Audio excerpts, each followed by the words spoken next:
It's a discussion of exercise 1, section A. Okay, question number A1. This quadratic is given, and in questions saying this equation has more than two roots. Means it is an identity. If any quadratic acts as an identity, the coefficient of x square, coefficient of x, and constant term should be 0 simultaneously. So this should be 0, this would be 0, and this would be 0. Then a is equal to 2 minus 1, a is equal to 2 minus 2, and a is equal to 2 comma 1. But for what value of a?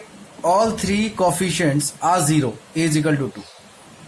At a is equal to 2, all the coefficient of x square and x and constant term is equal to 0. So a is equal to 2.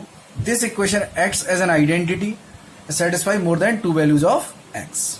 अच्छा, अब इस question में ये भी बोला जा रहा है कि सपोज कि ये अगर a में आइडेंटिटी है तो x का क्या वैल्यू है. तो अब हमने बोला कि एक्स स्क्वायर में अगर ये x में आइडेंटिटी है तो एक्स स्क्वायर का कॉफिशिएंट, x का कॉफिशिएंट और जो कांस्टेंट टर्म बच रहा है वो सारे जीरो होने चाहिए साइमल्टेनियसली. अगर ये a में आइडेंटिटी है तो फिर a में क्वाड्रेटिक बनाना पड़ेगा.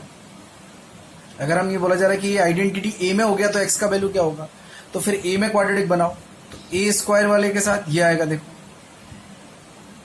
है ना. a स्क्वायर के साथ क्या आएगा, एक्स स्क्वायर आएगा, a स्क्वायर के साथ x आएगा, a स्क्वायर के साथ 1 आएगा. तो a स्क्वायर मतलब a में जो क्वाड्रेटिक है वो फाइनली ये बन गया है. अच्छा, अब ये अगर a में आइडेंटिटी है तो फिर ये जीरो और ये जीरो होना चाहिए. बट हमें दिख रहा है कि ये तो जीरो हो ही नहीं सकता. X square plus x plus 1 is equal to 0. तो यहां से तो x का जो वैल्यू है वो रियल आएगा ही नहीं, है ना. तो अब ये जीरो ही नहीं है तो साइमल्टेनियसली सारे तो जीरो होंगे नहीं. तो x का तो यहाँ कोई भी वैल्यू पॉसिबल नहीं है जिसके लिए ये a में आइडेंटिटी बन जाए. तो आइडेंटिटी किस वेरिएबल में बोला जा रहा है ये मैटर करता है. अगर x में आइडेंटिटी है तो coefficient of x square, coefficient of x and constant term should be 0. अगर a में आइडेंटिटी बोला जा रहा है तो फिर a में हम क्वाड्रेटिक बनाएंगे और उसके सारे कॉफिशिएंट को 0 करेंगे. Okay, question number A4. If alpha not equals to beta and alpha square is equal to 5 alpha minus 3, beta is equal to 5 beta minus 3, then find the equation whose roots are alpha by beta and beta by alpha. Okay, so देखो ये वाला जो expression है alpha square is equal to 5 alpha minus 3 and beta square is equal to 5 beta minus 3. इनको देखते समझ में आ रहा है कि यहाँ तो अल्फा की जगह पे अगर मैं बीटा रख दूं तो ये आ जाएगा, और बीटा की जगह पे यहाँ पे अल्फा रख दें तो ये आ जाएगा. तो ये तो सेम टाइप ऑफ एक्सप्रेशन को सेटिस्फाई कर रहे हैं अल्फा बीटा. तो अगर मैं ये लिखूं कि x square is equal to 5x minus 3, तो यहाँ पे अल्फा रख दूं तो ये रिलेशन आ जाएगा, बीटा रख दूं तो ये रिलेशन आ जाएगा. मीन्स कि ये जो एक्सप्रेशन है, ये जो इक्वेशन है, ये तो अल्फा बीटा सेटिस्फाई कर रहा है. तो जो सेटिस्फाई कर रहा है वही तो रूट्स होते हैं, वही तो जीरोज होते हैं. तो इसका मतलब जो x square minus 5x plus 3 है इसके रूट्स तो अल्फा बीटा हो गए. अच्छा, तो यहाँ से अल्फा प्लस बीटा भी आ गया और अल्फा बीटा भी आ गया.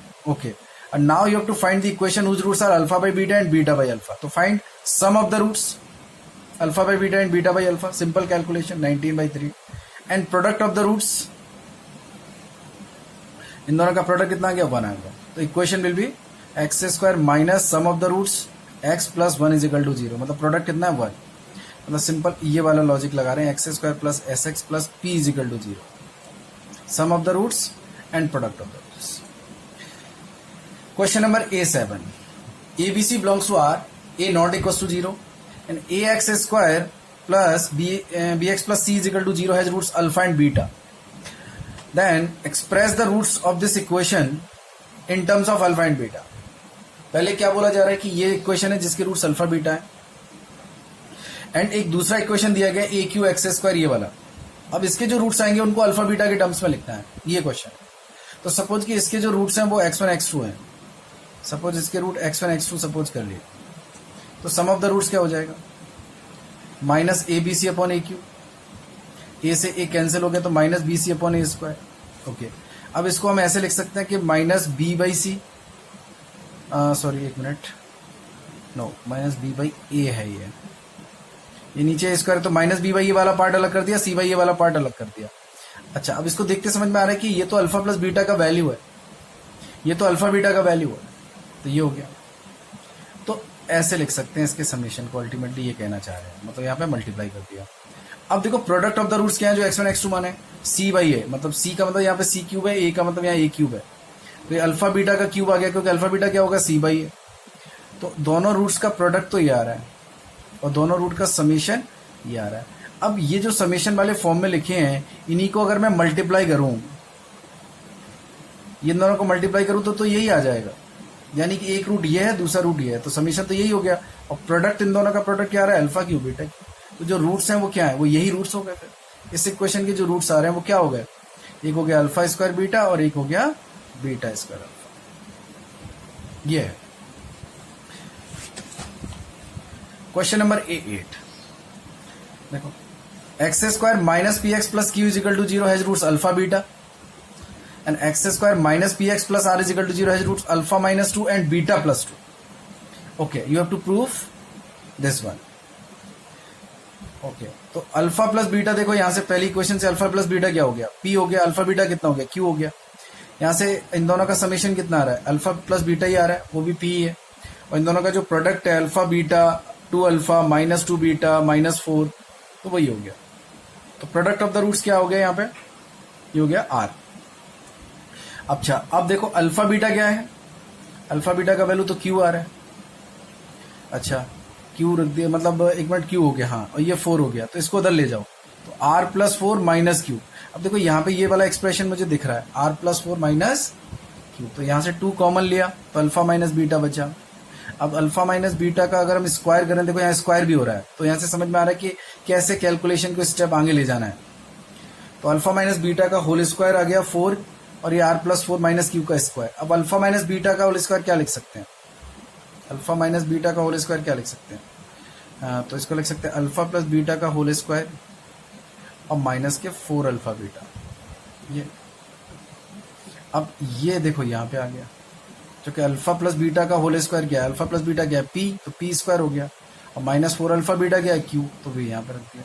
मतलब ये वाला जो एक्सप्रेशन है हमने इससे रिप्लेस कर दिया, फिर इसका वैल्यू यहाँ से पुट कर दिया, तो सिंपल वो जो एक्सप्रेशन है वो प्रूफ हो जाएगा।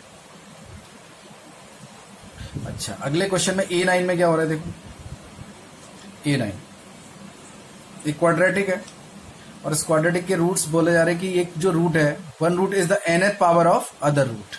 इस इक्वेशन का एक रूट सपोज अल्फा है, तो दूसरा वाला रूट क्या होगा? अल्फा की पावर है। Okay, and now you have to prove this one, है ना। तो एक रूट सपोज अल्फा ले लिया, एक हमने अल्फा की पावर n ले लिया, तो तुम्हें ये प्रूफ करना है। तो सिंपल, अल्फा प्लस अल्फा की power n, sum of the roots क्या हो गया? Minus B by A.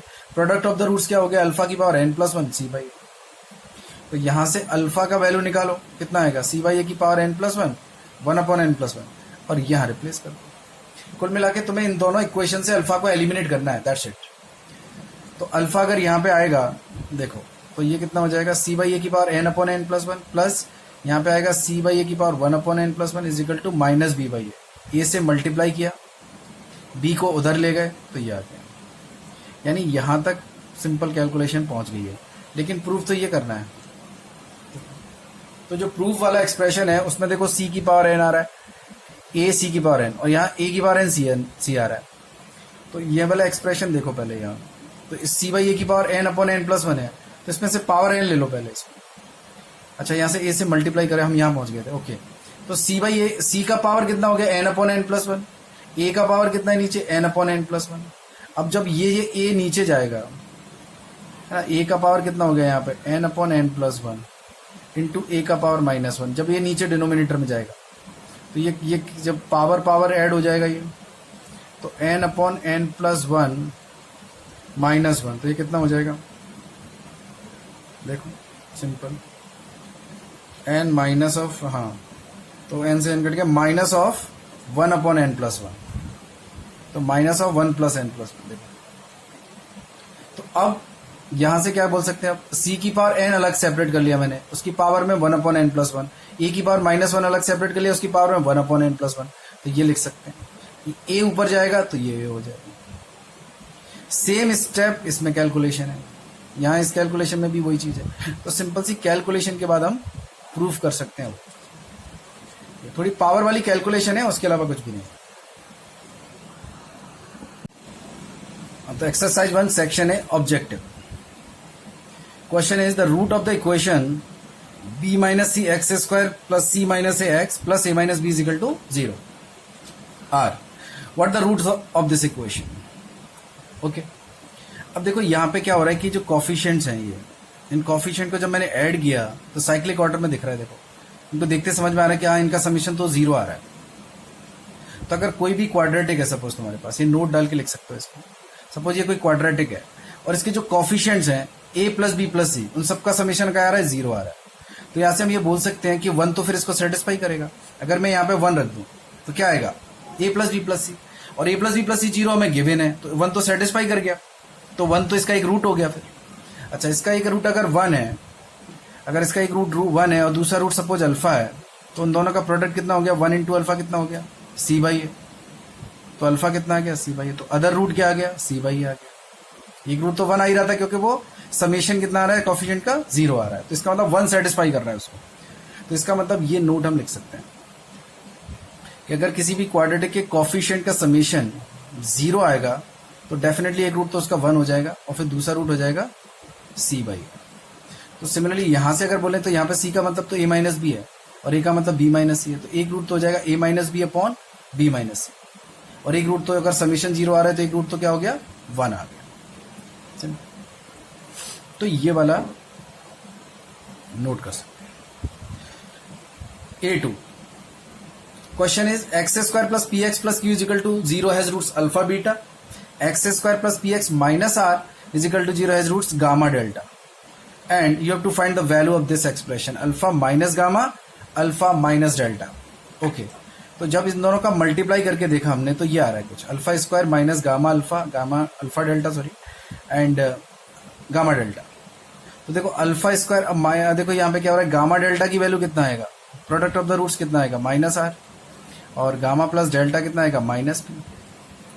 Okay, यहाँ से देखो अल्फा अगर मैं कॉमन लूंगा तो ये गामा प्लस डेल्टा बन जाएगा, गामा प्लस डेल्टा का वैल्यू माइनस पी, तो माइनस पी और ये माइनस तो प्लस पी अल्फा हो गया, और इसका वैल्यू कितना है, माइनस आर। तो ये हाँ यहाँ तक पहुंच गया कि alpha square plus p alpha minus r. अब अल्फा तो रूट्स है इसका, अल्फा तो रूट है, तो यानी alpha square plus p alpha plus q is equal to तो 0 होगा। तो यहाँ से alpha square plus p alpha का वैल्यू कितना आ गया, माइनस क्यू। तो यहाँ पे इसका वैल्यू हम क्या रख सकते हैं, माइनस क्यू। तो ये माइनस क्यू हो गया, ये माइनस आर, तो ये आंसर हो गया। क्वेश्चन नंबर A4, इस क्वेश्चन में क्या है कि 3x square plus p x plus 3 is equal to 0 and p is positive. Okay, and one root is the square of other, then find the value of p। Simple, एक root alpha है, दूसरा alpha square है, तो सम of the roots कितना हो गया, minus p by 3, product of the roots कितना हो गया, 1, 3 बाई 3 मतलब 1। तो यहां से देखो क्या हो रहा है कि अल्फा का वैल्यू जैसे 1 आया, तो अल्फा का वैल्यू यहां पे हमने रखा तो कितना आएगा, 2 is equal to minus p by 3। Alpha का वैल्यू यहां रख दो तो p कितना आ गया, -6। बट एक्चुअली तो क्वेश्चन में तो p पॉजिटिव गिवन है ना, क्वेश्चन में तो p पॉजिटिव गिवन है, तो ये तो आंसर ही नहीं हो सकता। अच्छा, अब सबसे पहले दिमाग में यही आएगा, कोई भी स्टूडेंट जैसे अल्फा क्यू इक्वल टू 1 दिखेगा तो उसको क्या दिखेगा, अल्फा 1 हो गया, तो यहां से तो वैल्यू नेगेटिव आ रहा है, वो तो उससे पूछा ही नहीं है। अब क्योंकि अल्फा क्यू अगर 1 है तो अल्फा का तो और भी रूट्स आ सकते हैं ना, ऐसा क्वेश्चन में तो नहीं गिवन है कि अल्फा रियल है। हाँ, अल्फा क्यू इक्वल टू 1 है तो अल्फा का रियल वैल्यू तो 1 ही आएगा, लेकिन एक्चुअली देखो यहाँ पे alpha cube -1 is equal to 0, तो alpha -1 alpha square plus alpha plus 1 is equal to 0। तो यहाँ से अल्फा 1 आएगा और alpha square plus alpha plus 1 का वैल्यू 0 आएगा। तो एक p का वैल्यू तो -6 आ रहा है, बट वो उसको पूछ ही नहीं रहा है, वो तो p पॉजिटिव वाला पूछ रहा है। तो अगर अल्फा 1 है तो ये पॉसिबिलिटी है, अल्फा अगर alpha square plus alpha plus 1 0 हो गया तो क्या होगा देखते हैं।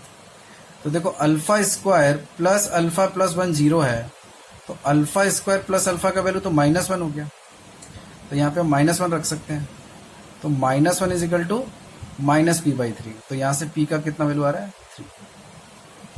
ये वैल्यू एक्सेप्टेबल है क्योंकि p पॉजिटिव है।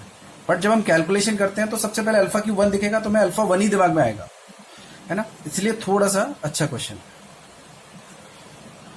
ओके।